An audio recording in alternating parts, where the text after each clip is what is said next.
Everyone শুভ আবেলি জনালোঁ সকলোকে মোৰ পেজৰ অন্য এটি মিনি ব্লগলৈ স্বাগতম জনাইছোঁ। ভিডিঅ'টো শেষলৈকে চাবচোন, যদি চাই ভাল লাগে ধুনীয়াকৈ কমেণ্ট এটা কৰি জনাব দেই।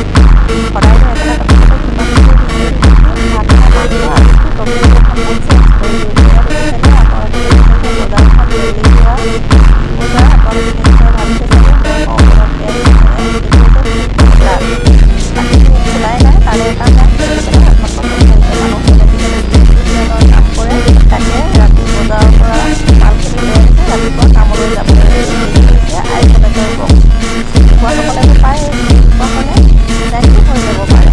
তাকে বোলে বৰ্ড কেইখন আনি থৈছে, ঘৰতে ধুনীয়াকৈ চুইচখিনি ফিটিং কৰি লৈ যাওঁ। এয়া দেখিছেনে, 10-12খন বৰ্ডৰ কাৰণে যিহেতু বহুত চুইচ প্ৰয়োজন হ'ব, তাকে খুলি পেলাই এতিয়া ফিটিং কৰিব লাগিব। মই বোলো এটা খুলি আপোনালোকক দেখাই দিওঁ। এইটো হৈছে চুইচ, এইখিনি খুলি পেলাই বৰ্ডত ধুনীয়াকৈ ফিটিং কৰিব লাগিব। আমি যিহেতু কাম কৰি খোৱা মানুহ, কিহৰনো লাজ নহয় জানো দেখাবলৈ। এয়া হৈছে ৱায়াৰৰ কইলটো।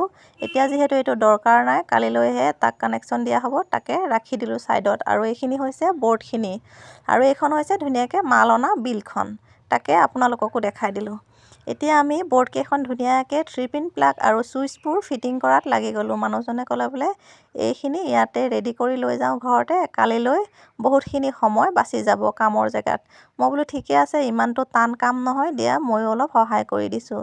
আনফালে ৰাতিৰ ভাত সাজ ৰান্ধি আছোঁ, এইফালে আকৌ বৰ্ডত চুইচবিলাক ধুনীয়াকৈ ফিটিং কৰি গৈছোঁ দুইজনে বহি লৈ পেলাই।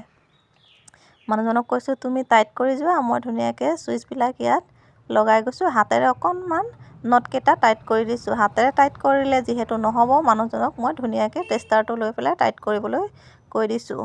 বাকী এখন বৰ্ডত বোলো মই টাইট কৰি চাওঁ দিয়াচোন বুলি কৈ পেলাই এয়া মই টেষ্টাৰ পকাবলৈ লাগি গ'লোঁ। দেখিছেনে, ফিটিং কৰি হোৱাৰ পিছত মই ছাইডৰ যে ফ্ৰেমটোত 4টা চুকত 4টা নট ফিটিং কৰিব লাগে টাইট কৰি, সেইটো নকৰিলোঁ যে, সেইকাৰণে দেখুৱাৰ লগে লগে উল্টা খাই পৰিয়ে গ'ল, খোল খাই পেলাই। তাৰপিছতে এয়া এখন দুখনকৈ আমাৰ বৰ্ডকেইখন ৰেডি হৈ গৈছে, ধুনীয়াকৈ ফিটিং কৰা হৈ গৈছে চুইচবোৰ। এনেদৰে আমাৰ সকলোখিনি বৰ্ড এয়া ফিটিং কৰা হৈ গ'ল ভাত খোৱাৰ আগে আগে। তাৰপিছতে এইফালে আকৌ গোটেই জাবৰখিনি ওলাইছেই নহয়, চুইচ বৰ্ডৰ যিখিনি জাবৰ আছিলে পেকেটবোৰ, এইখিনি এক চাইডে থৈছোঁ। তাকে ভিডিঅ'টো আপোনালোকে শেষলৈকে চাই জনাবচোন কেনেকুৱা পালে। ভাল লাগিলে লাইক